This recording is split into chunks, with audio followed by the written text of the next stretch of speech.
El sol se arrastraba perezoso hacia el horizonte, tiñendo de dorado las calles polvorientas de Vila Esperança, un nombre irónico para un lugar donde la esperanza era un lujo. Entre las casas de tablas y techos de lata, un niño de huesos frágiles y ojos grandes caminaba con paso lento. Mateus, de 10 años pero con el tamaño de uno de 7, apretaba contra su pecho un pan duro que había conseguido después de horas limpiando parabrisas en el semáforo. Esqueleto! Le gritó un chico más grande desde una esquina, mostrando un puño cerrado. ¿Otra vez robando comida? Mateus no respondió. Sabía que cualquier palabra podría costarle un golpe o, peor aún, perder su preciada cena. El estómago le rugía como un animal enfurecido, pero estaba acostumbrado. El hambre era un compañero más en su vida. Llegó a su casa, una choza de madera agrietada donde el viento silbaba entre las rendijas. Su madre, enferma y ausente desde hacía meses, ya no estaba. Solo quedaba el olor a humedad y el eco de sus pasos sobre la tierra pisoteada. Se sentó en el suelo, colocando el pan sobre un trapo sucio. Era su único alimento del día, y lo partiría en dos, una mitad ahora, la otra en la mañana, si lograba resistir. Afuera, los gritos de otros niños y el olor a leña quemada llenaban el aire. Mateus miró su sándwich, pan seco con una rodaja de tomate marchito, y suspiró. No era mucho, pero era suyo. O eso pensó, hasta que el llanto de un bebé lo sacó de sus pensamientos. En la puerta, una mujer joven con un vestido desteñido abrazaba a un niño pequeño. Sus ojos, hundidos y desesperados, se clavaron en el sándwich. «Por favor», murmuró, con una voz tan débil que apenas se escuchó. «Hace 2 días que no come». El corazón de Mateus latió fuerte. Miró su comida, luego a la mujer, y finalmente al bebé, cuya piel pálida brillaba bajo la luz del atardecer. Sin decir nada, extendió el sándwich hacia ella. «Puede quedárselo», dijo, con un pequeño sonrisa que no llegaba a sus ojos. «Ellos lo necesitan más». La mujer tembló, como si no creyera lo que veía. Una lágrima surcó su mejilla antes de que, con manos temblorosas, aceptara el regalo.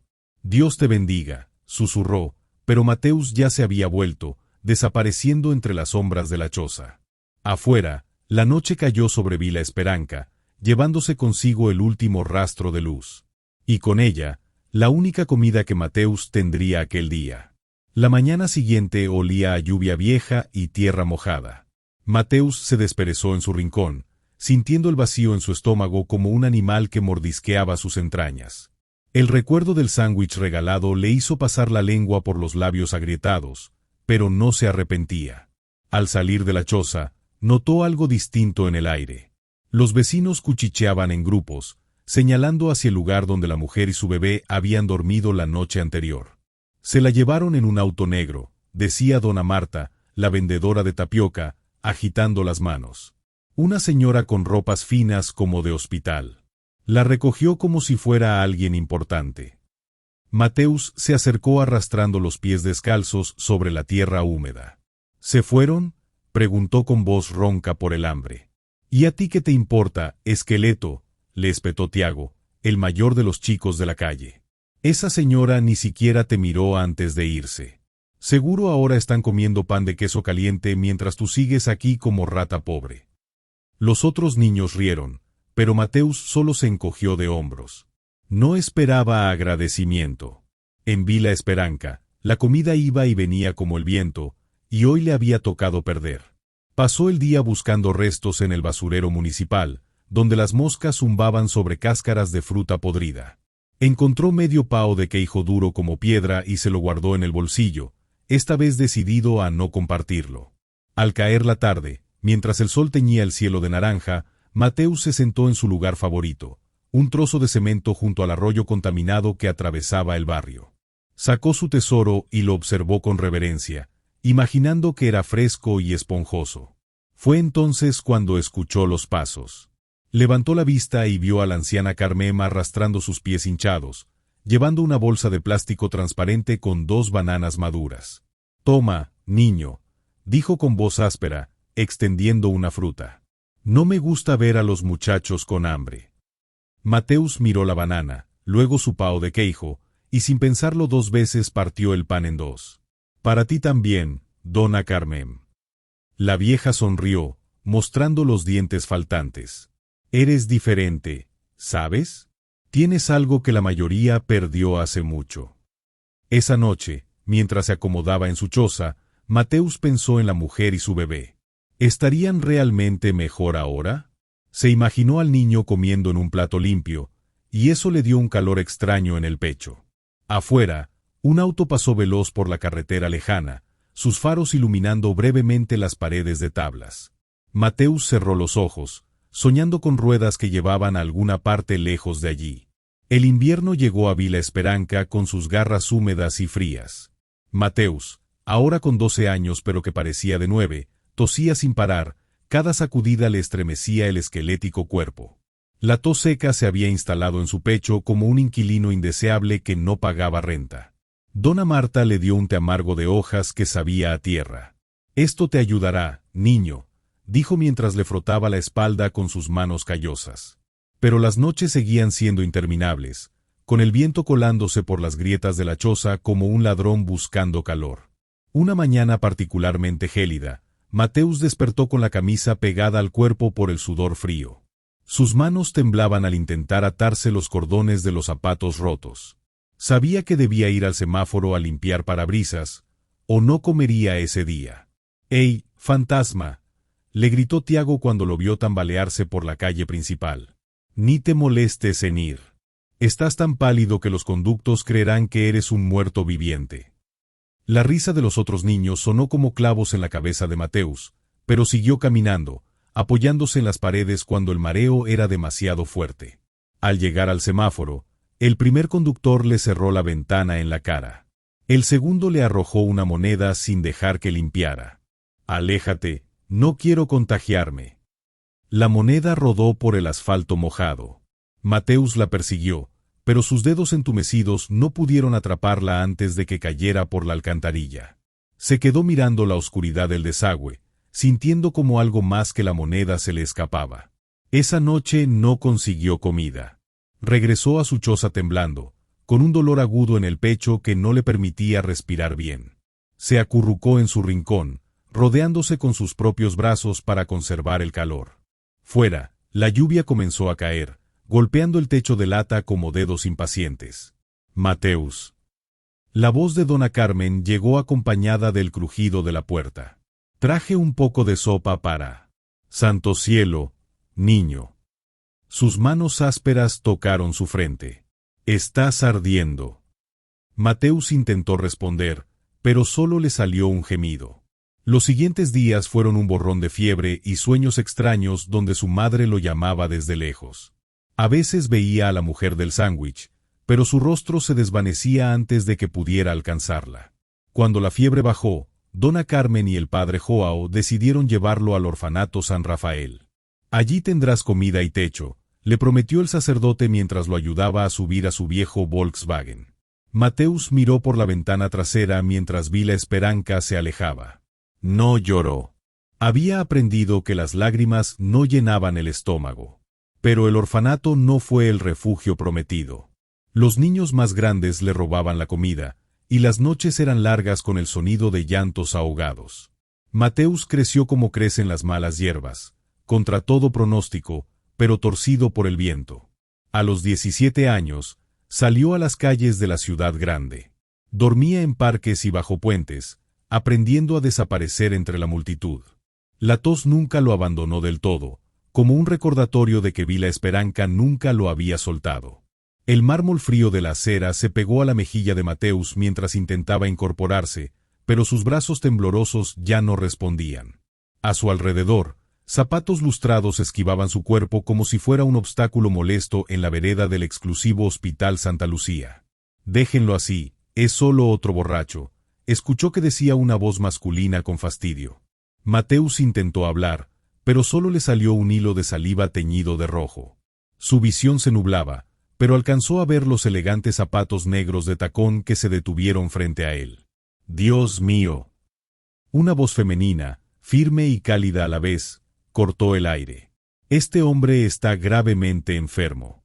Rodrigo, Llama inmediatamente a una camilla. Pero doctora Silva, el protocolo indica que debemos. Ahora mismo, Rodrigo. El mundo de Mateus se convirtió en un caleidoscopio de luces blancas y sonidos metálicos. Sintió que lo levantaban, el crujido de las ruedas de la camilla sobre el piso pulido, el olor a antiséptico que le quemaba las fosas nasales. Presión 80 diagonal 50, temperatura 39.8, saturación de oxígeno al 82%, recitó una voz mecánica. Tuberculosis avanzada, probablemente con hemorragia pulmonar. Deberíamos trasladarlo al... Lo ingresamos aquí, interrumpió la misma voz de autoridad femenina. Preparen la suite 402 y avisen al doctor Rocha que necesitamos una broncoscopia urgente. Pero doctora, esa suite está reservada para... Está cuestionando mis órdenes otra vez, enfermera. El sonido de pasos apresurados fue lo último que escuchó Mateus antes de sumergirse en la oscuridad. Soñó con Vila Esperanca, con el sándwich que había regalado, con los ojos agradecidos de aquella mujer que ya ni recordaba. Cuando despertó, el mundo era blanco y suave. No reconoció inmediatamente que estaba en una cama hospitalaria, porque nunca en su vida había dormido en algo que no fuera el suelo o una colchoneta delgada. El aire entraba limpio en sus pulmones, sin el habitual silbido de siempre. Intentó sentarse, pero una mano gentil pero firme lo detuvo. Tranquilo, estás conectado a varios monitores. La voz era la misma que había escuchado en la calle. Mateus giró la cabeza y vio a una mujer de bata blanca, pelo negro recogido en un moño impecable, y unos ojos oscuros que lo estudiaban con una intensidad que lo hizo sentirse vulnerable. ¿Dónde? Intentó hablar, pero la tos lo traicionó. Para su sorpresa, la mujer, la doctora Silva, según recordaba, no retrocedió ante su ataque de tos. Simplemente le ofreció una toallita húmeda y esperó a que se calmara. «Estás en el Hospital Santa Lucía», explicó mientras ajustaba el goteo de la cuarta. «Tienes tuberculosis en estado avanzado, neumonía y desnutrición severa. Has estado inconsciente 3 días». Mateus miró alrededor, incrédulo. Las paredes eran de un color beige cálido, con cuadros de paisajes serenos. Había una ventana grande por donde entraba el sol.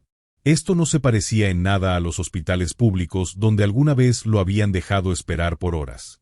«¿Por qué?», comenzó a preguntar, pero la doctora Silva lo interrumpió.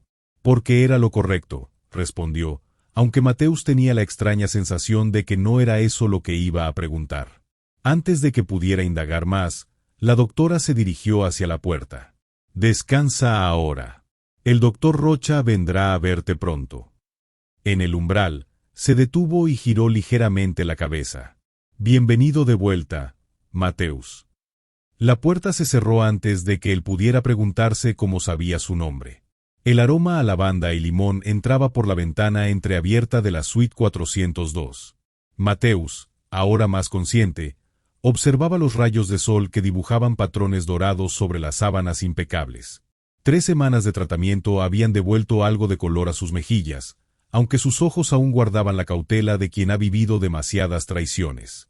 Un golpe suave en la puerta lo sobresaltó. «¿Puedo entrar?». La voz de la doctora Silva era cálida pero profesional. Sin esperar respuesta, abrió la puerta, pero esta vez no venía sola. A su lado, un joven médico de bata blanca sostenía una tableta electrónica. Mateus se incorporó lentamente. Algo en la nariz del joven, en la forma en que sus cejas oscuras se arqueaban ligeramente, le produjo un escalofrío familiar. «Mateus, te presento al doctor Rocha», dijo la doctora Silva, con un tono que parecía contener más significado del aparente. «Él ha estado supervisando tu caso».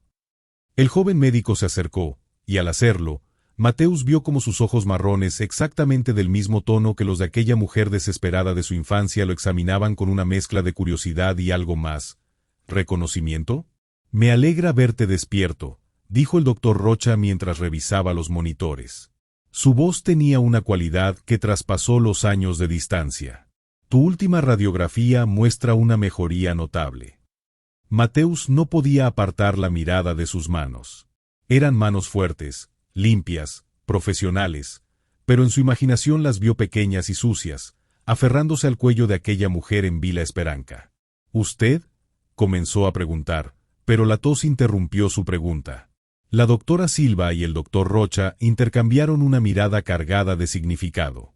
Fue entonces cuando la doctora se acercó a la cama y tomó la mano callosa de Mateus entre las suyas, tan suaves que casi le dolieron al contacto. Mateus, dijo suavemente, ¿recuerdas a una mujer a la que le diste tu comida hace muchos años? Una mujer con un bebé. El aire se le atascó en los pulmones. De pronto estaba otra vez en el crepúsculo de Vila Esperanca, oliendo a pan rancio y tierra mojada, viendo aquellos ojos desesperados que lo habían mirado con gratitud. Esa mujer era yo, continuó la doctora Silva, no, Ana, su nombre era Ana, mientras una lágrima escapaba por su mejilla perfectamente maquillada. Y posó su mano sobre el brazo del joven médico, es mi hijo Joao. El bebé que salvaste de morir de hambre aquel día. El mundo giró violentamente. Mateus cerró los ojos, sintiendo que la habitación era demasiado pequeña para contener tanto pasado. Cuando los abrió, vio que Joao se había quitado los lentes y limpiaba discretamente sus ojos. «Llevamos años buscándote», dijo Joao, su voz ahora menos profesional y más humana. «Cuando te vimos desmayarte frente al hospital, mamá te reconoció inmediatamente. Aunque eras apenas un niño aquel día, dijo que jamás olvidaría tus ojos». Ana se sentó al borde de la cama, rompiendo todo protocolo médico. «Ese sándwich nos dio fuerzas para seguir un día más», susurró. «Al día siguiente, mi tía nos encontró por fin. Nos llevó a vivir con ella, me ayudó a estudiar. Todo lo que somos se lo debemos a tu bondad». Mateus miró sus propias manos, marcadas por años de trabajo duro y calles frías. No podía procesar que aquel gesto insignificante hubiera tenido tanto poder. Una lágrima cayó sobre su dedo índice, y solo entonces se dio cuenta de que estaba llorando. Joao se acercó con una inyección. «Es para ayudarte a descansar», explicó. «Tienes que recuperar fuerzas». Mientras el medicamento hacía efecto, Mateus sintió que Ana le acariciaba el pelo, como lo haría una madre. Y por primera vez en 20 años, se sintió seguro. Antes de que el sueño lo venciera por completo, alcanzó a murmurar, «El bebé se llamaba Joao». Ana sollozó abiertamente. «Sí, cariño. Se llamaba Joao». El aroma a café recién hecho y croissants calientes llenaba la suite cuando Mateus despertó. Sobre la mesa junto a la cama, el sándwich en su envoltorio transparente parecía una reliquia colocada con cuidado. Extendió su mano, aún marcada por las cicatrices de la vida en las calles, y tocó el pan esponjoso con reverencia. Un ruido a su izquierda lo alertó. Joao estaba allí, sentado en un sillón, hojeando un expediente médico.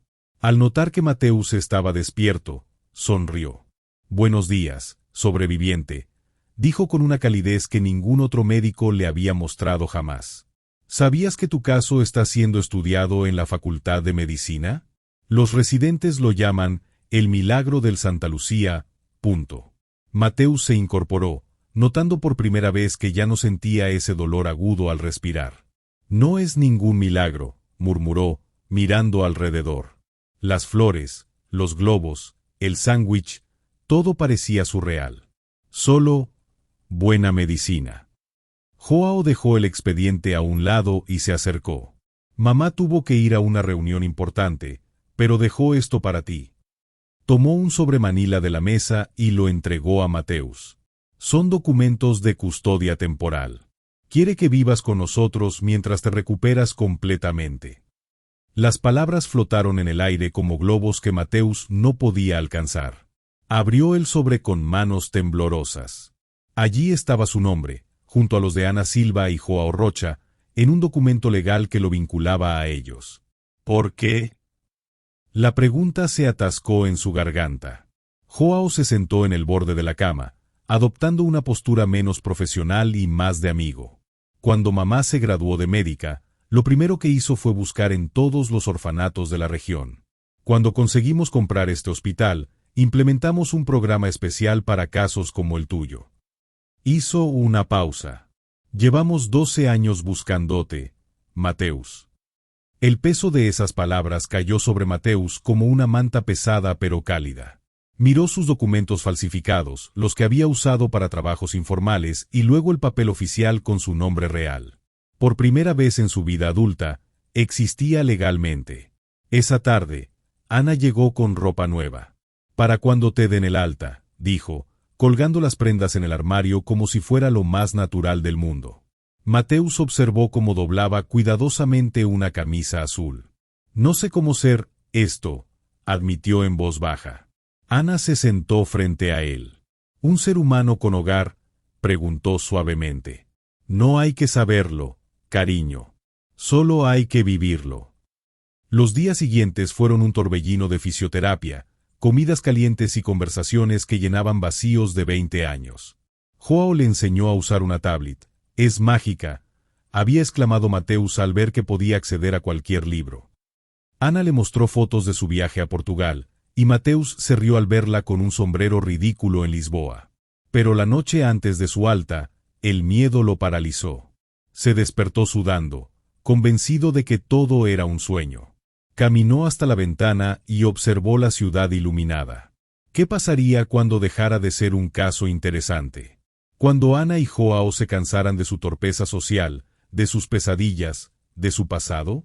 Un sonido suave lo hizo girar. Ana estaba en la puerta, con una bata sobre el pijama. «No puedo dormir», admitió Mateus, sintiéndose ridículo por el temblor en su voz. Ana no dio discursos. Simplemente se acercó y lo abrazó como lo había hecho aquella lejana tarde en Vila Esperanca. «Ven», dijo tomándolo de la mano. «Vamos a la cocina a hacer un sándwich. A esta hora no habrá nadie».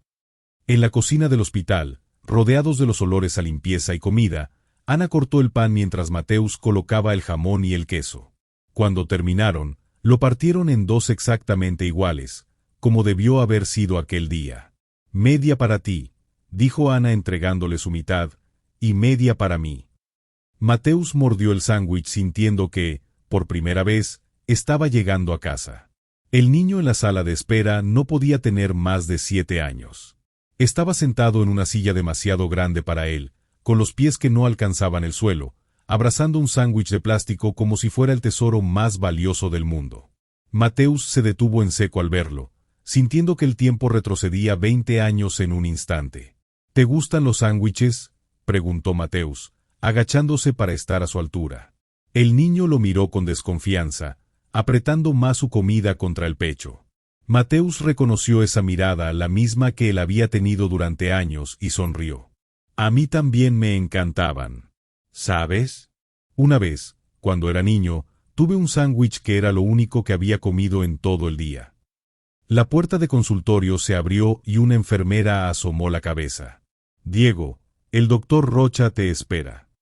El niño Diego se puso de pie con movimientos lentos, pero no soltaba el sándwich. Mateus notó sus uñas mordidas y la costra en su rodilla izquierda. «Puedes llevártelo», le dijo suavemente. «Yo te espero aquí, si quieres». Diego lo miró con ojos que habían visto demasiado para su edad, pero asintió casi imperceptiblemente antes de seguir a la enfermera. Mateus se quedó en la sala, recordando su primer día como coordinador del programa que Ana y Joao habían creado especialmente para él. «Tú entiendes lo que ellos necesitan de una forma que nosotros nunca podremos», le había dicho Ana al entregarle la credencial. Una hora después, Diego salió del consultorio con Joao. El niño llevaba ahora un vendaje limpio en el brazo y una bolsita con medicamentos.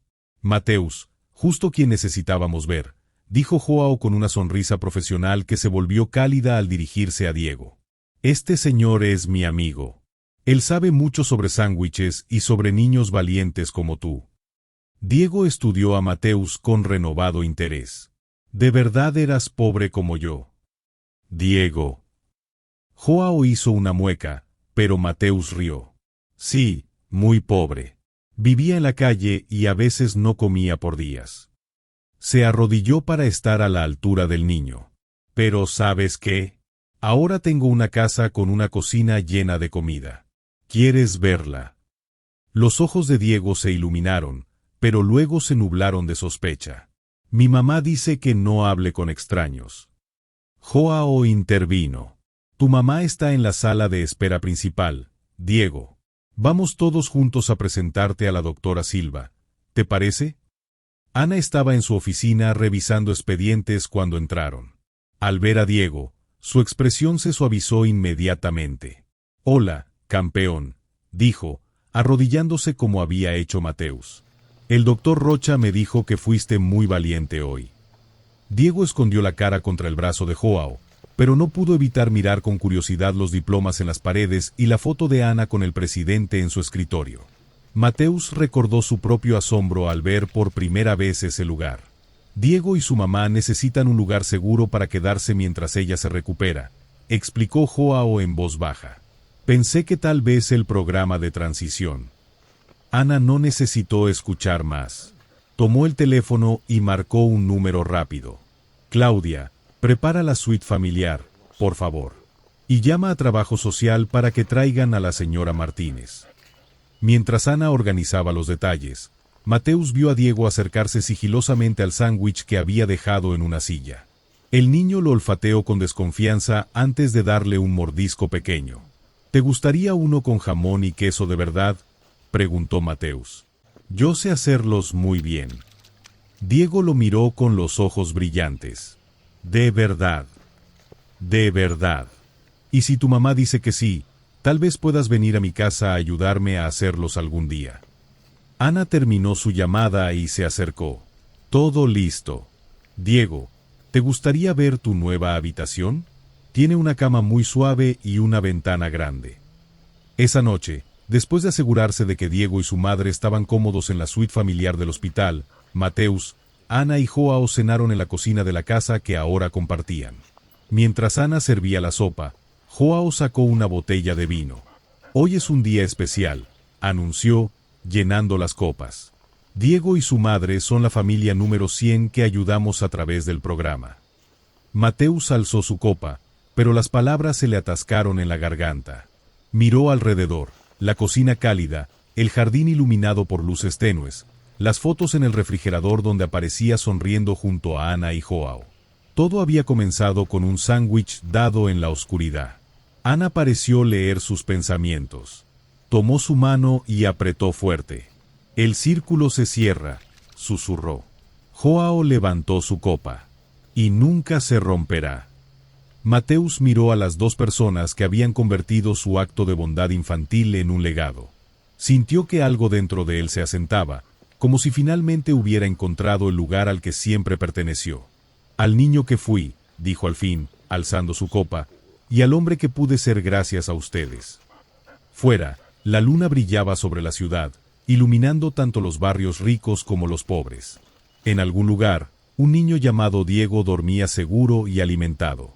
Y en una casa con jardín, 3 personas que se habían encontrado en el momento más oscuro de sus vidas celebraban la luz que habían creado juntos. Así como un simple sándwich cambió para siempre la vida de Mateus, un pequeño gesto tuyo puede transformar realidades. ¿Te gustaría ser parte de esta cadena de bondad? Suscríbete ahora y descubre cómo historias como esta inspiran acciones concretas. Juntos podemos escribir más finales felices. Haz clic en el botón de suscripción y únete a esta comunidad que cree en el poder de los pequeños actos. Muchas gracias por tu presencia y hasta la próxima.